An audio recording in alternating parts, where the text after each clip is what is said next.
Hello, listeners. Welcome to Strength and Recovery Podcast. My name is Jaye Rodenbush. I'm the Director of Alumni Engagement with Recovery Centers of America. And today I am at our Capital Region location, located in Waldorf, Maryland, sitting down with one of our alums, Jameson from Maryland. He has a passion for service and recovery, and we just wanted to talk about that today and talk about his story and just let you hear his passion for recovery. So thanks for being with us today, Jeremy. Thank you for having me. So tell us, how did addiction begin for you? Addiction started at an early age for me. My parents were addicts. So I didn't necessarily see them using at that age. But there was always alcohol, marijuana, other things that I didn't know what it was at the time. And I started drinking alcohol, I think, around the age of 9, because it was always in the house. Family functions, it was just a normal thing to be around. It wasn't that I was allowed to drink, but it was around so often and they weren't paying attention. If we were at family functions or whatever it was, so I would sneak it here and there. And I believe that's where it started. When I was 13, my parents came to me and told me that they were losing their home, our home.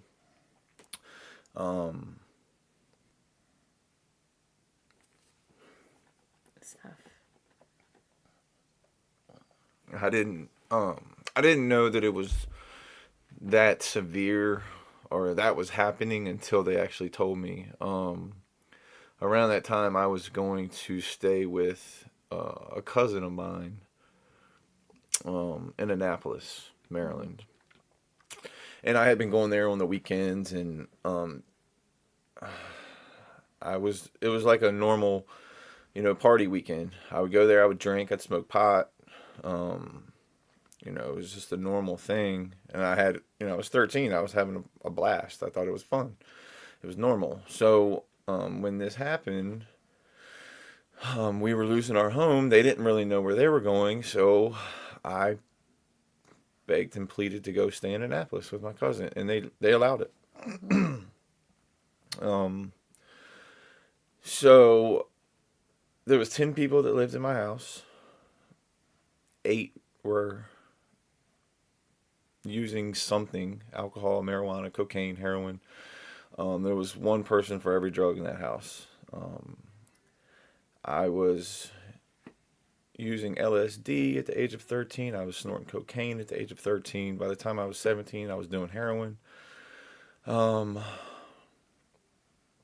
it just continued for many, many years. Eventually, I dropped out of high school. That was the rule in our house, that you could party and do whatever you wanted, but you had to go to school and get good grades. And that didn't work for me. So I ended up in 1997, I think. Well, fast forward. I ended up getting my first conviction. I was 17. It was a felony. They charged me as an adult for possessing with intent to distribute marijuana. And I got 3 years. And every year from then on, I was either charged, arrested, or doing time up until the time I was 41 years old. From a direct result of active addiction. Nothing that I've ever been charged with was not because of active addiction. So I ended up doing a total of 12 years total, in and out of the county jail, 5 years in prison, continuing to do the same thing over and over and over. I would go to jail. I'd come out. I'd start drinking, thinking that I was okay, and then it would lead to back to the opiates. Opiates was the main thing for me that I was addicted to. It was heroin, then it was pain pills. Then I could get it legally through pain management.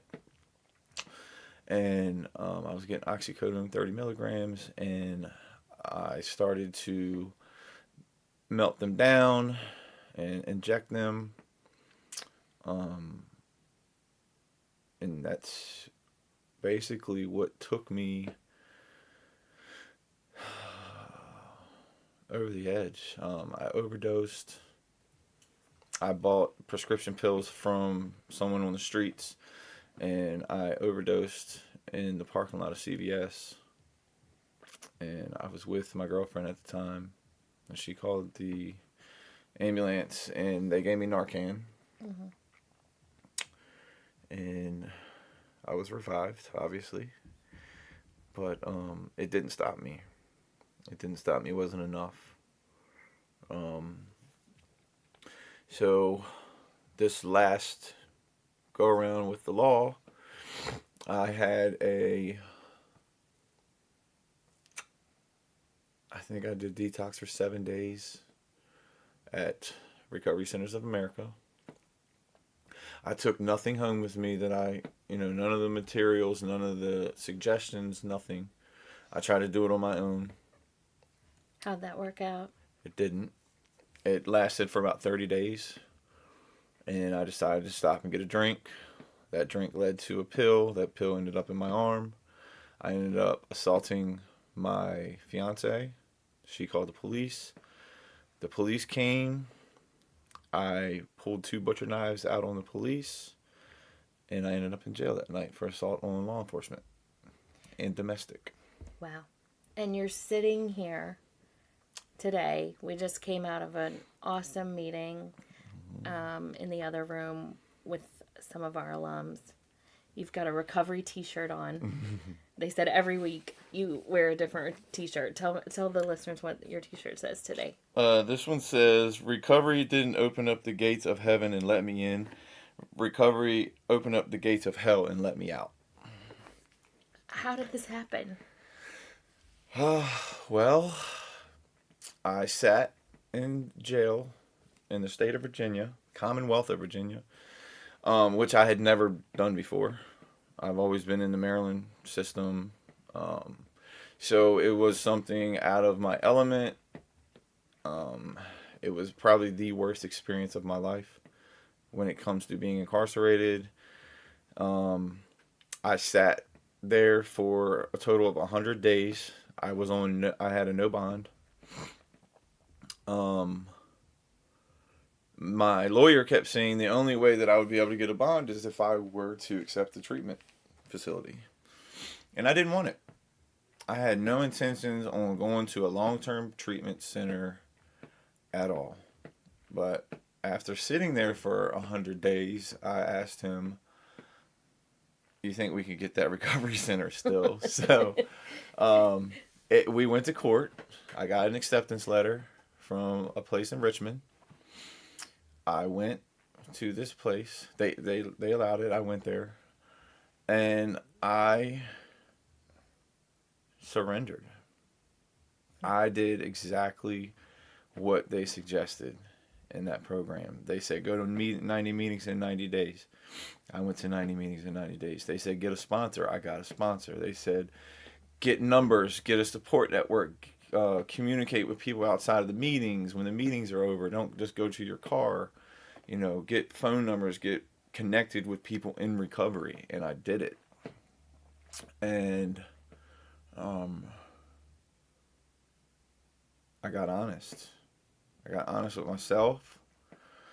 I didn't get honest for anyone else. I did it for me.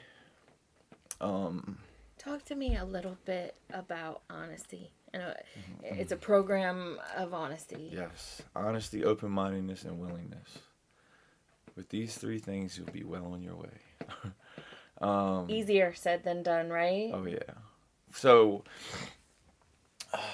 my first thing that happened to me with honesty and it might sound very simple, but it was a huge deal for me. So at the recovery center, we had to go in pairs everywhere if we were under 30 days. So they asked me if I would go get some food with one of the other patients. And I said, sure. And it was for staff, and they bought me food as well. And they said, we didn't pay for drinks. Here's $20. Get 5 drinks. So I went up there and I said, hey, we had 5 drinks. We need 5 drinks. We didn't ask for drinks when we ordered food. And she said, oh, no problem, here. Gave it to me. So I had this lady's $20. I'm fresh out of jail. First thing in my mind was, oh, I got $20. Mm-hmm. And it ate me up. It ate me up. I was like, this isn't my money. This woman works hard. They say honesty. Once you get honest, that was a pivotal moment. It really was. It sounds small, but it was so small because I could walk into a store with $1,000 in my pocket and put a pack of gum in my pocket. Mm-hmm. I was a thief. I was a narcissist. I was all these things that I'm not today. So it ate me up, and I went back and I said, here's $20. They said not to. She said, oh, cool, thanks, and put it in her pocket. And it literally was the best feeling in the world to do the right thing. Wow. It was such a small thing, but it was huge for me. And that's really what started me being honest about everything. You have to completely be honest with yourself, because if you're not honest with yourself, you're not going to be honest with anyone else. If you're lying to yourself, what's the point? That's what the program taught me. And it definitely was a growing process for me.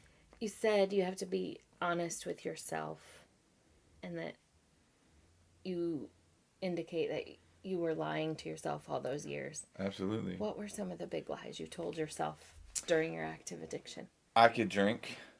I can just drink. It's fine. I haven't done drugs. So as long as you're not doing opiates, it's fine to drink? Yeah.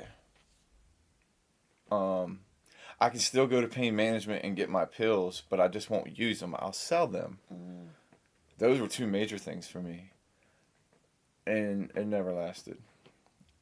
Once I finally came to the conclusion that I could never have a drink of alcohol again, everything just started getting easier. Everything. Because in Narcotics Anonymous, alcohol is a drug. Period. And it is for me. Like, I was an alcoholic, and I didn't realize how much of alcohol it was until I actually really started taking suggestions. And I wasn't just in A. I went to therapy. I went to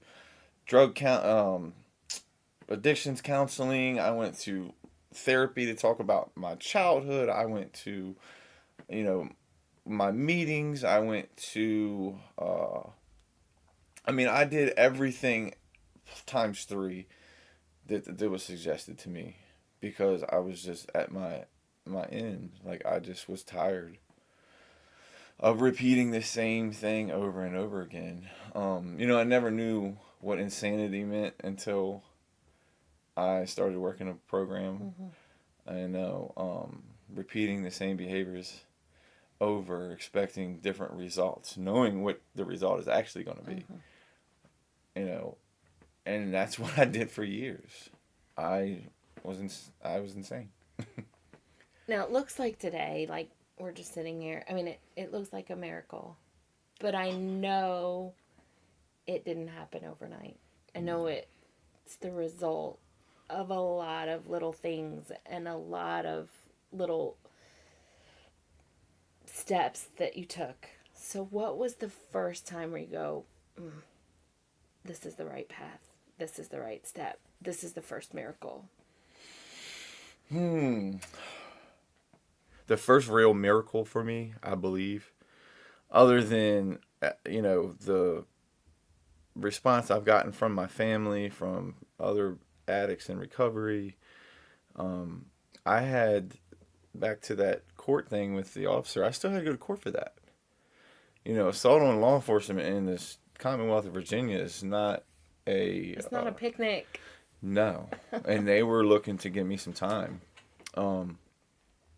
and through sponsorship and through networking and really doing exactly what the program asked me. The program Narcotics Anonymous promises freedom, and not only am I spiritually free today, but it freed me from going to jail for that charge. Mm-hmm. I went to court with so much information that I had done within a year's time that they were completely amazed. The witness protection, I don't really know her title. She is the person that works for the Commonwealth, and she is the person that is basically against me, like for the witness or for the person that was assaulted. She's part of the prosecution. Yes. This woman came up to me at court crying and shook my hand, and she said, "I am so proud of you. I've never seen an outcome like this. I am so proud of you." And tears were coming down her eyes. I called the officer and, told him that I'm sorry for doing what I did, that I knew that he could have shot me in my house that day for having 2 butcher knives out. He could have shot me and I wouldn't be here. And I told him I know that him shooting me would affect him just as bad as it would affect my family. He doesn't go to work every day because he has a weapon and plans on shooting somebody. He's there to protect and serve the community, which he was doing. And I just thanked him for sparing my life that day. And he called the Commonwealth and told the attorneys that I called. The first thing they said was, "Who put him up to it?" He said, "Absolutely nobody." He was very genuine.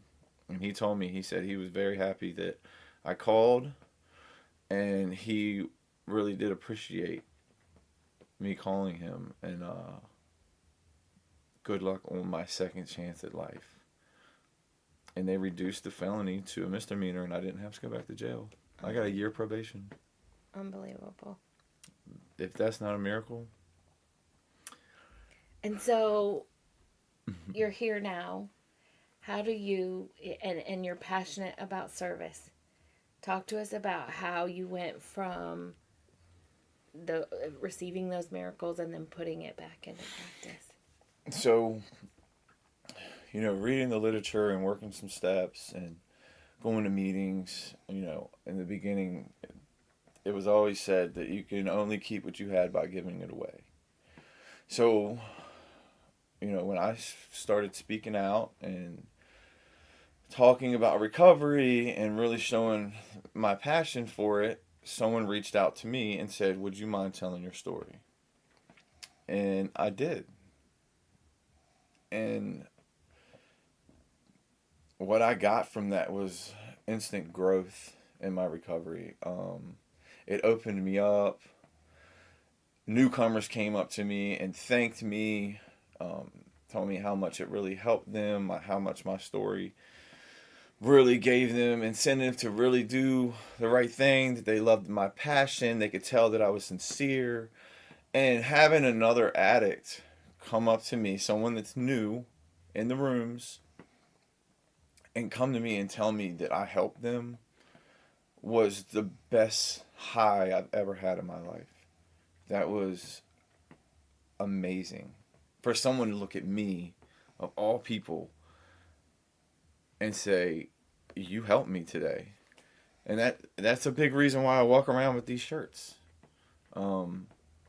Because I'm not ashamed of who I was. I am very blessed to who I've become. And if someone is watching me and sees me walk in the room, or I'm a big guy. I go to the gym, I work out, and people notice me when I walk in the room, And if I got this shirt that says "We do recovery" on the back and a saying on the front, you never know who's going to see me. Yeah. And they might feel comfortable saying, "Hey, I need some help." Mm-hmm. And that's what keeps me going. So if there's someone new to recovery, maybe they're just getting out of treatment, and they've been told they need to go to meetings, they need to get in service, but they have no clue what that means. What would you say? Where do you tell them to start? Get a home group, get a sponsor, for one. Get a sponsor. And you say get a sponsor, get a home group. Those are the first main things to try to network. And it's hard because, you're new to this process. When I first started going, I was so uncomfortable. So uncomfortable. Uncomfortable how? You're a big guy. You can walk in any room. Being around people that wanted to, hug me and want to talk to me. People that cared. I wasn't used to that. Vulnerability. Yes, 100%.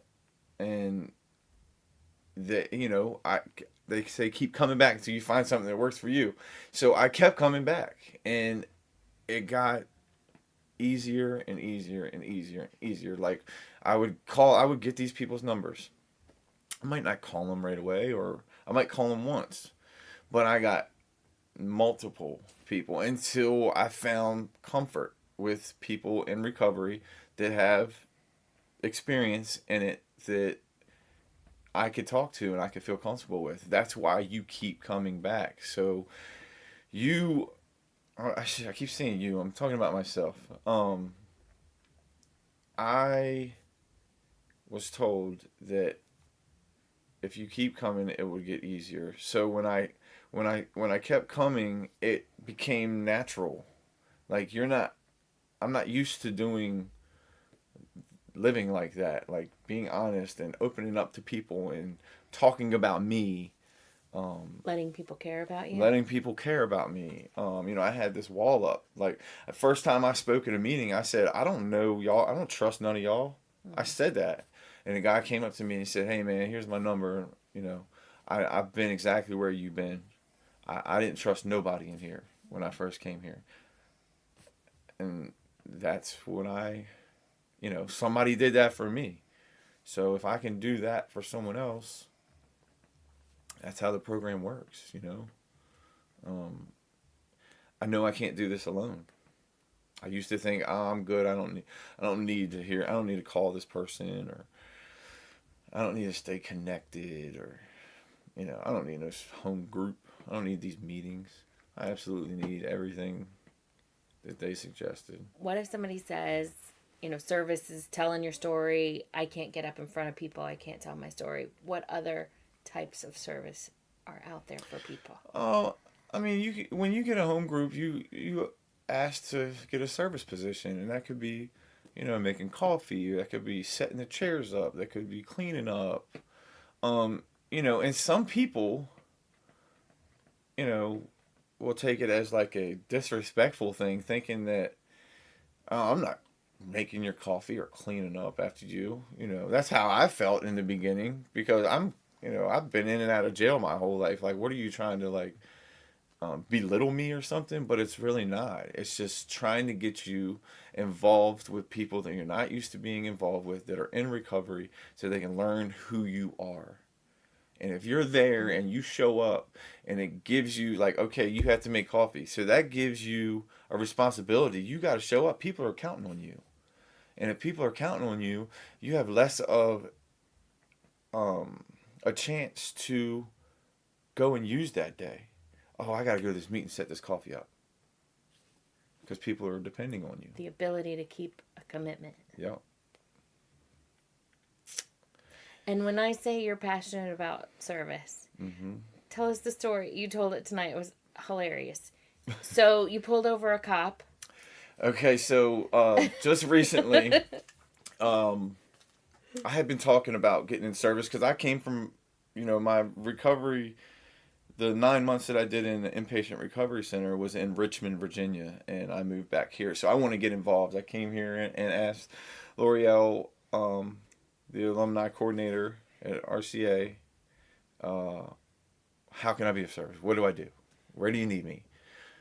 Because I needed to get involved around here because I was used to the atmosphere up there. I had to come back. So um, I had recently just got with someone to get with H&I to go into the facilities around here, other treatment facilities to share my story, my strength and hope, my experience, strength and hope. And I seen this Dare car the other day, and I A pulled police up. officer. He's a police officer, But and he's they got the dare symbol on it symbol on his on the car. car. So that's what he does. So I was like, man, I remember that Dare.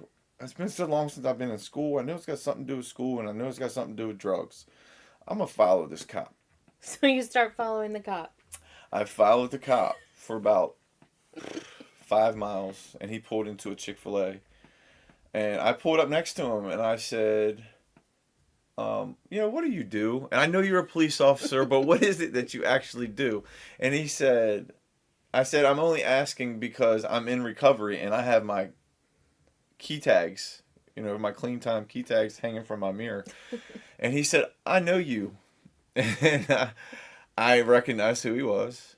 And I said, Tractor Supply. He said, yep, 2019. He remembered the year and everything.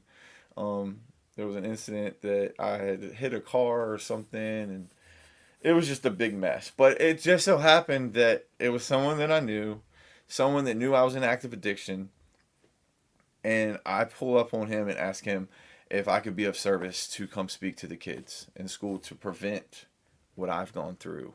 Maybe it could help. And he invites you to... He said that they have some kind of camp. I think it might be during the summer. And he said that would be great.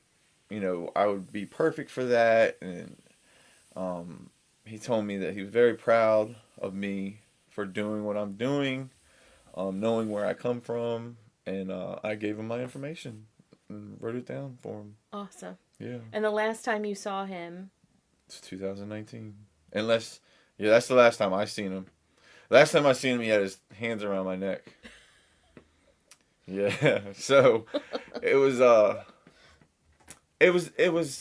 that's how God works for me today. Like, to see someone like that, that I had an incident with,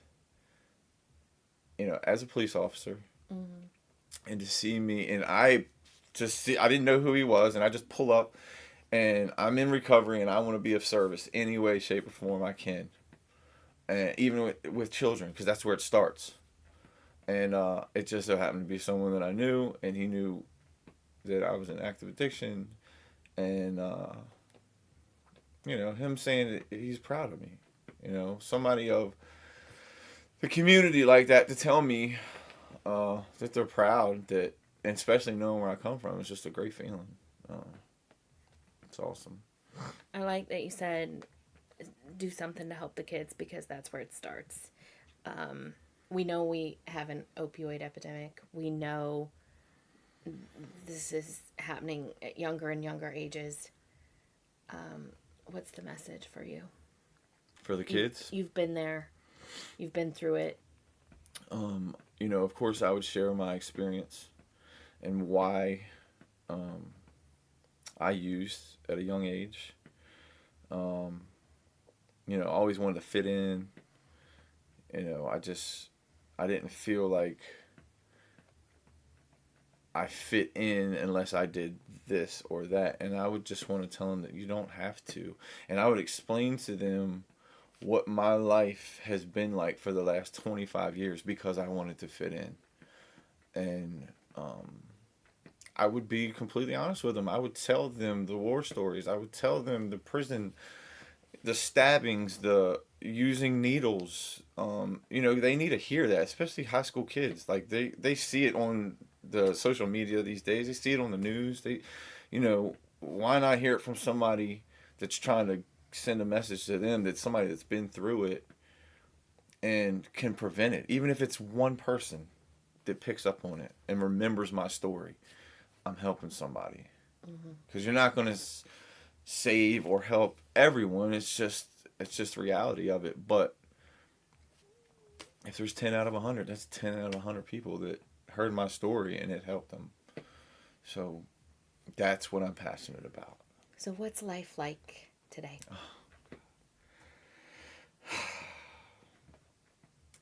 When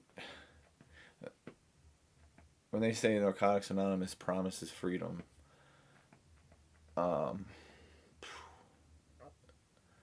it's so it just doesn't feel real that everything is so good in my life today.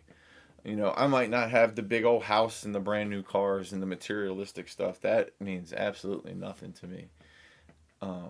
The relationships I have with my family, my children, my employment, people in my community. I'm a volunteer firefighter. Like, what addict do you know is accepted and allowed to get on an apparatus and go help save a life? That is the most rewarding thing. A grateful recovering one. Grateful recovering. It's so real, man. It's I've never been so happy in my life. All because I finally got honest and had an open mind and was willing to do a little bit of work on myself. Life is good today. I'm free. I love it. Me too. Jeremy, thanks for sharing your story. I end every podcast, and especially with you because you wear them on your shirt. But do you have a favorite recovery quote? I do. My favorite one is my addiction. Hold on, let me think. My addiction affected everyone around me. I'm going to make sure that my recovery does the same. Oh, I love that. And it's the truth, because everybody's affected with my recovery today. Everyone I come in contact with, it's for some reason recovery comes out, because that's what I live by today. Like, that is my life, and I'm not afraid to share it, because I want to help someone. If they're in the dark with it and they don't feel comfortable, I want to help whoever is in need that I can help. Well, thank you for affecting us for the better today. Thank you for having me. Have a great day.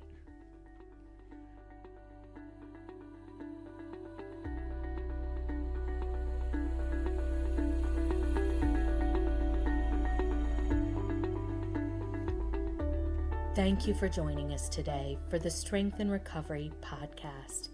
Real people, real experiences, real hope. This podcast is presented by the Alumni Association of Recovery Centers of America. If you're interested in learning more, visit rcaalumni.com. Here, you can fill out our web form to make sure you're receiving our daily recovery emails and are notified of special events. The Alumni Association of RCA exists to connect individuals to an active recovery community. It is our goal to work with alumni to help them succeed, belong, and ultimately serve others. We help our alumni succeed by hosting more than 120 recovery support meetings per month, with both virtual and in-person offerings of big book studies, speaker meetings, beginners meetings, Monday through Friday daily inspiration meetings, meetings for men and women, and faith-based meetings. Second, we create a welcoming community that provides a sense of belonging with a full calendar of events each month. Speaker series, barbecues, holiday celebrations, bowling, sporting events, theater shows, and much more. Thirdly, we provide an opportunity for our alumni to serve both the recovery community and in our local neighborhoods. We offer speaker commitments, chair commitments, mentoring opportunities in our facilities, volunteering at food banks, recovery, and overdose awareness events. We look forward to having you with us again soon. Recovery Centers of America provides inpatient and outpatient treatment and has locations in Massachusetts, New Jersey, Pennsylvania, Maryland, Indiana, and Illinois. Recovery Centers of America, or RCA, was founded to break down barriers to expert treatment. We answer the phone and admit patients 24 hours a day, 7 days a week, 365 days a year, are in network with major insurance providers, and provide evidence-based treatment in our world-class facilities.